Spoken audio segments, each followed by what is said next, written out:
Ms. Abbott, thank you so much for joining us. This is such a pleasure to have a few minutes with you and learn from your wisdom. I know a lot about teaching, and inspiring translates to women leaders. So we're really very happy you're spending some time with us. Thank you. I'm happy to be here. Thank you for having me.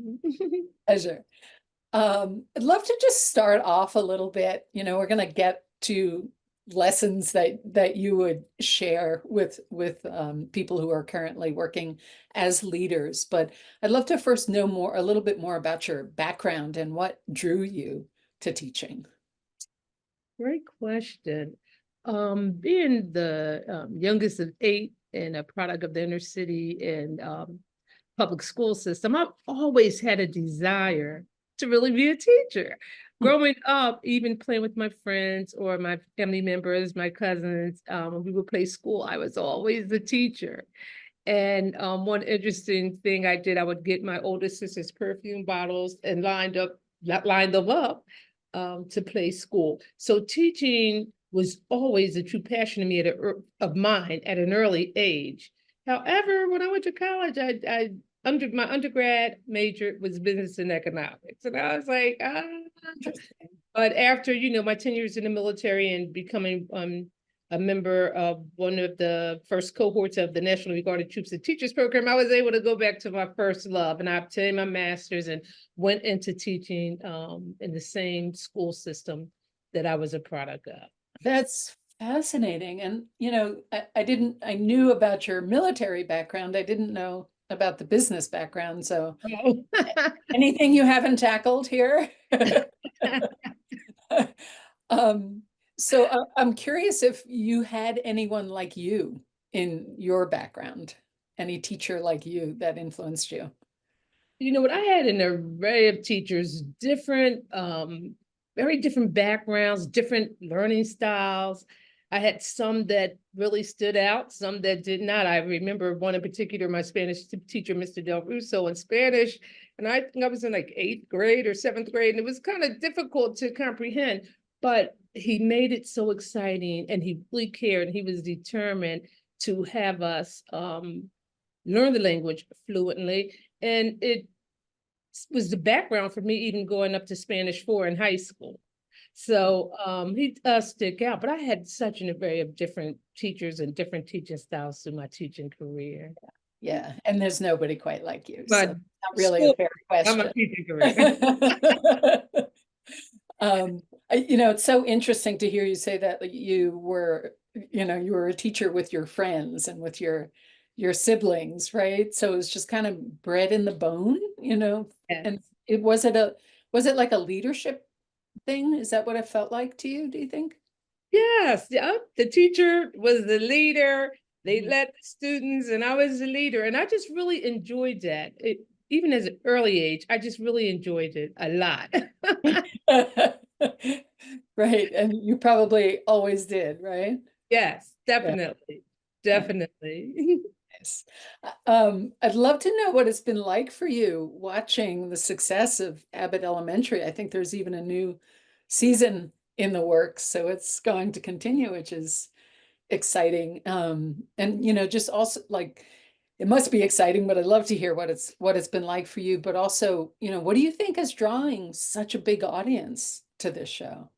Right. First of all, it's amazing watching it. When I turn it on, when it first came on, I definitely set my DVR because I didn't want to miss any episodes just in case I was out. But it is really like amazing. And it's I am just so humbly honored because every time, even when the show comes up and it says Abbott Elementary, and even to see that my name actually inspired that show, it is just really amazing. It's still surreal. It's still surreal to me. I think it is just an amazing show. It gives a true representation of our community of educators, and then it has a twist of humor, but it tackles real life issues in our school. And it gives the opportunity for those in the education field and those that are not in the education field to have some glimpse of the life of a teacher. But what I like about it also, it tackles real life issues and situations that occur in our schools but with a sense of humor. So it can help, you can laugh a little bit also without being all serious. Yeah. Well, I am a big fan. I have seen every episode. So have I. And, I just have to say, I love that it's like, it feels so realistic and entertaining at the same time, like, and just good people, Yeah, right? Doing, definitely. doing the best we can in the world, right? And I must say the cast is amazing. The cast Yeah. is amazing. I mean, you couldn't have a more star-studded cast, and they all Right. play their roles exceptionally well. Including your former student. Yes. Yeah. Mhm. Can you tell us a little about your relationship with her? Right. Me, Quinta and I had a really good relationship. When Quinta entered into my sixth grade class, she was coming from a school that she had been with her mother since kindergarten, her mother, Norma Brunson, who was the inspiration behind the show. So it was like leaving her mother, coming into a new school, new environment. So she was kind of shy and timid. Yeah. Just encouraging her as far as bringing out the best in her, even her speaking. Although she was always well spoken, but having the confidence to speak in front of crowds. She was actually like our class spokesperson. When the news would come or newspaper, they would say, we were met by the articulate Quinta Brunson. But her drive and determination, it was something that it amazed me. And so whenever she felt she did not reach the goal for herself with like a particular grade or in a particular project, she would get kind of down. I'm like, no, no, no, Quinta, you would pick it back up, and always striving for excellence, as I have for all of my students to strive for excellence. And she just really strived hard, never gave up to meet the expectations, the high expectations I had in place for all of my students. But we had a good relationship. She ate lunch with me a lot. I know when we did sales for the school, I would pick her up at like 5 in the morning just to raise money for us to go to a 5-star restaurant, because I encouraged them, when you work hard, you go to the best places. So just giving them great exposure, but we did work hard. We came in at 5 in the morning, and then we still did our academic work afterwards. It's lovely. And I saw you surprise her on Jimmy Kimmel Live. That was really I funny. was nervous that day. I bet. I was so nervous. I didn't even eat that day. You didn't look it though. It was so great, seeing her, because I am just like really proud of her. And she is a product of the Philadelphia school system, just giving hope to so many of our young people and children when they see her success. Yeah, yeah. And we had a very close-knit class. That class was very close-knit, very close-knit group of students. Nice, nice. They must be happy watching it too. Yes, Billy, everyone so proud, and we love Abbott Elementary. Yeah, I bet. So, I'm curious about your working with her a little bit. You said she was driven, but you also worked on confidence, right? As you did with all your students, I imagine. I know that confidence is such a tricky thing, right? And it's amazing to have a teacher who can help cultivate that at a young age. But many people as adults don't really have especially women, all the confidence that they want to have, right?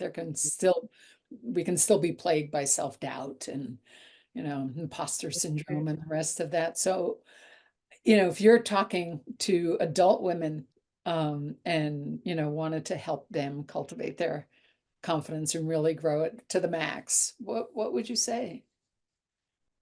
The one important thing, in keeping your confidence is truly encouraging yourself, because sometimes the people closest to you can bring down your confidence. So encouraging yourself and believing in yourself, and even if that means having conversations in the mirror with yourself. And then when you enter in spaces where you feel that, you may not belong, or can I do this?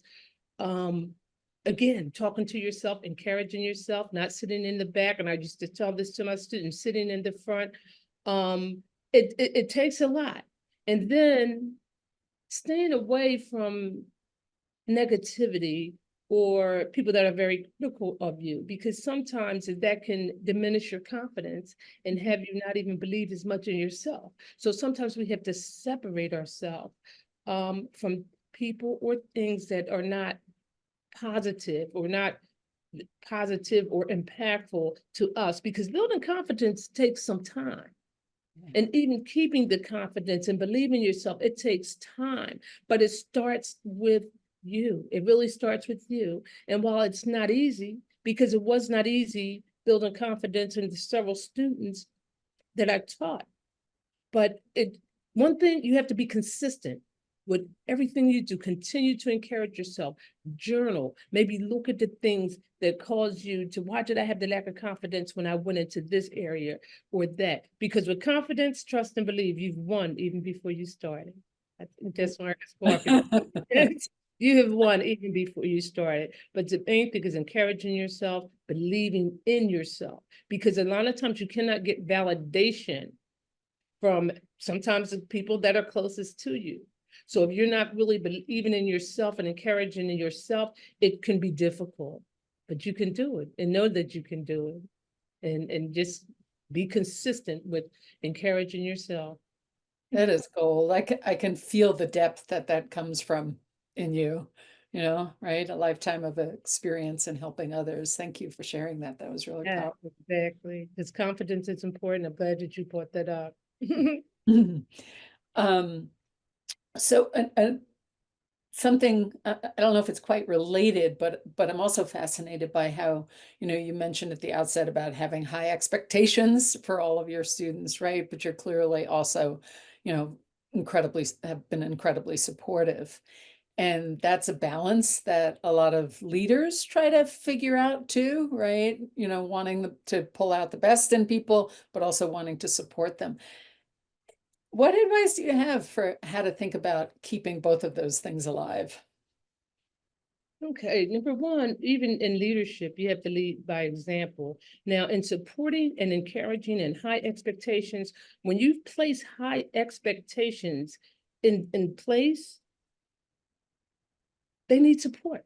People under you need support in reaching them, because you start somewhere. And even if you're at your beginning stage, you need support. You can't say, okay, this needs to be accomplished, that needs to be accomplished, but without support. And sometimes that support will take time, maybe out of your normal realm of your 8-hour, 9-hour day. But that support piece is so important, especially if you want to set the bar high, and we all should set the bar high in any field, but especially when it comes to educating our students.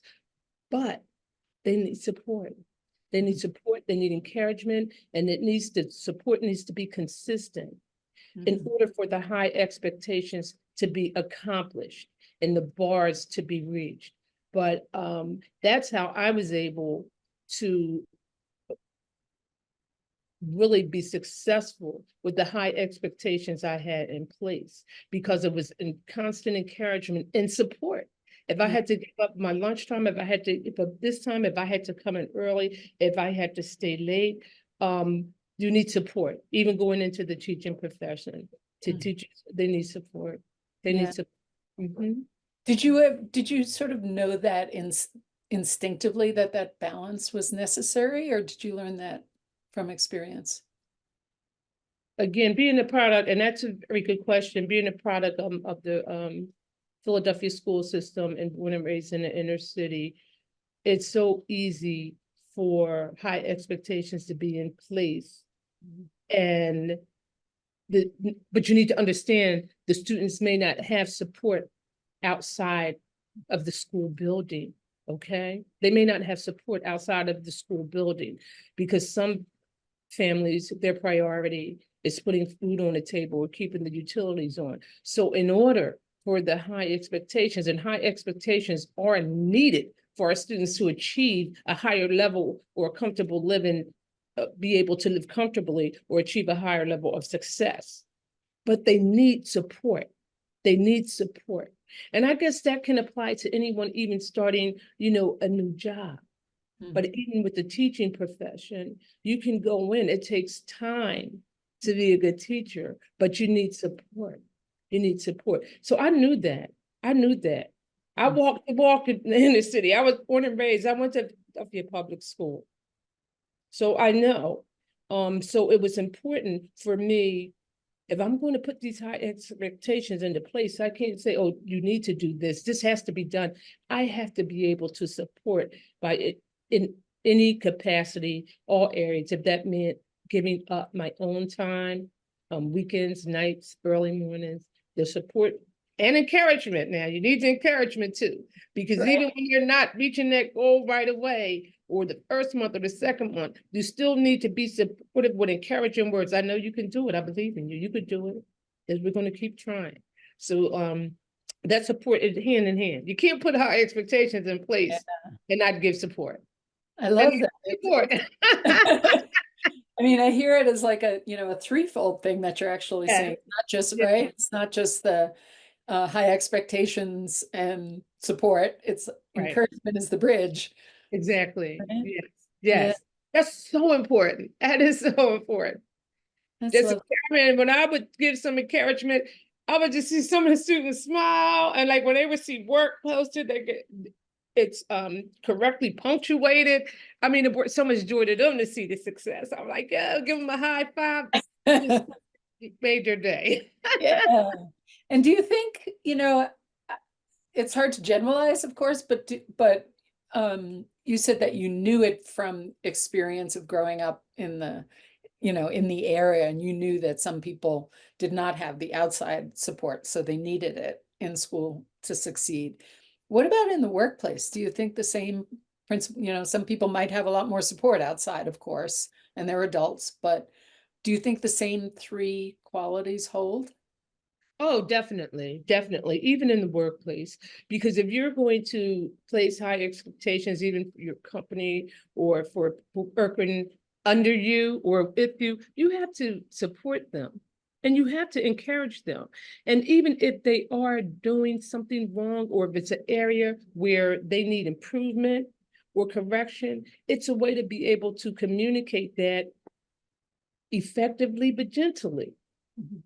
Because if it's always, if things aren't being done correctly and you're getting written up, or the conversation is negative, it just, again, going with confidence, it diminishes your confidence, and it's harder for you to even continue being successful. Now, when you're, even if you make a mistake, because I was one that could always take constructive criticism, and it's brought to you and you're put into a room for something which you did wrong or you could do better, and it is communicated with passion, and then it is modeled, like lead by example. So I can show you, this is how you can do this better. But yes, that's definitely needed even in the workplace, definitely. Because I know personally people that go through at their jobs, and their superiors are not leading them in the proper way, and they're frustrated, but then you're in danger of losing your job. So just that compassion and encouragement, and just being a good leader and communicating effectively. Even difficult conversations are hard to have, difficult conversations, but if they are had with some type of compassion and some resolve, like, this is what we can do and this is what I can do to assist you, and we could do this together because I know you can do it, you'll get a much better end result. I love hearing you talk. I just, the passion and the conviction and the wisdom, it's Yeah. quite. Um, so I don't want to take up too much more of your time, but we've talked about confidence and encouragement and support and high expectations. Is there anything else big in your mind that transfers, being a leader in the classroom to a leader in the business environment that you think might be helpful for our community? Being a leader in the classroom, being a leader in the community, being a leader in a big corporation, being all of those are together. It takes, and number one, again, going back to leading by example, lead with compassion, lead with empathy. You can place the high expectations because, of course, you want to have you should always have high expectations in any realm of work, but you can't do that without effectively supporting, having empathy, and caring and compassion. and great communication. That's even in the classroom and in the business. That's all around. That's all around. It's just so important because we have people that leave the business world and come into teaching. They come into the classroom, and a lot of them find more support sometimes in the school than they did it. They said, "Oh, it was so much," in the outside, corporate world. Yeah. So even our leaders in the corporate environment, they need to be aware of that, in leading with compassion and leading with empathy, and then leading by example. Now, if you're telling me to do something, can you do it with excellence? Because that was a problem. Can you do it with excellence? Right. But so often we have people making more than us and they can't do what we do. Yeah. That becomes a problem.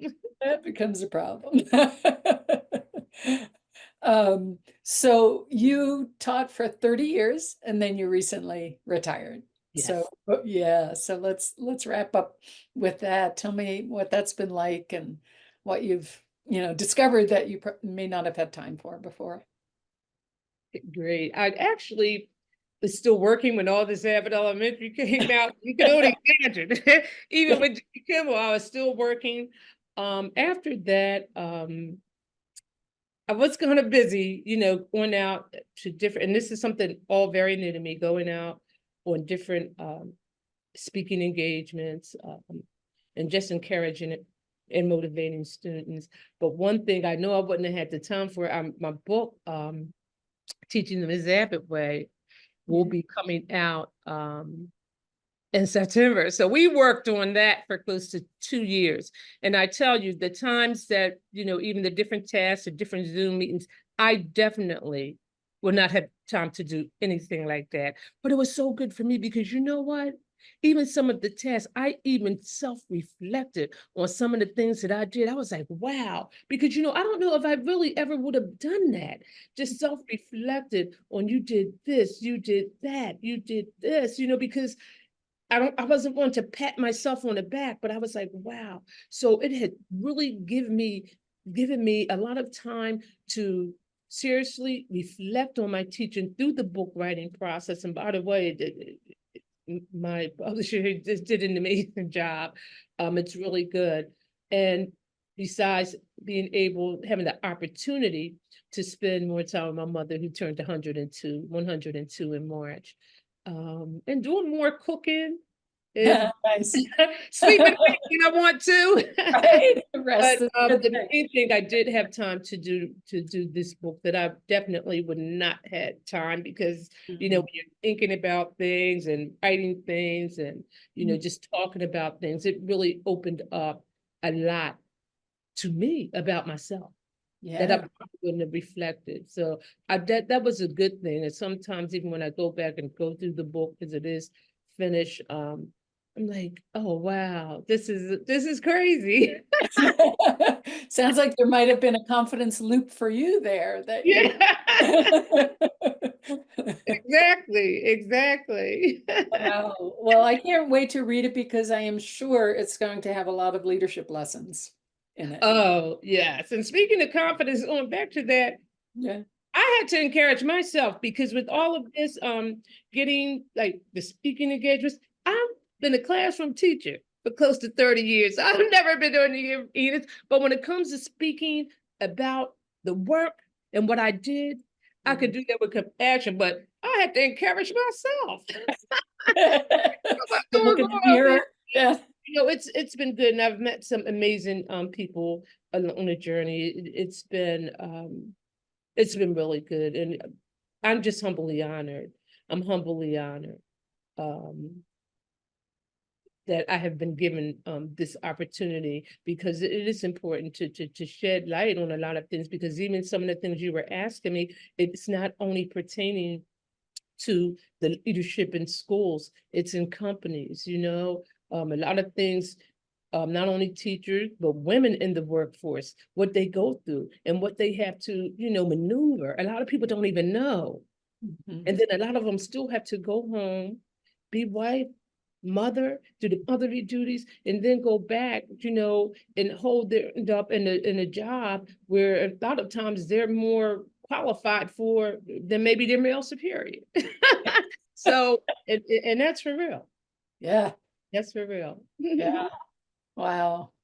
Well, I want to thank you so much for sharing yourself with us. You're just really a dynamo. And it's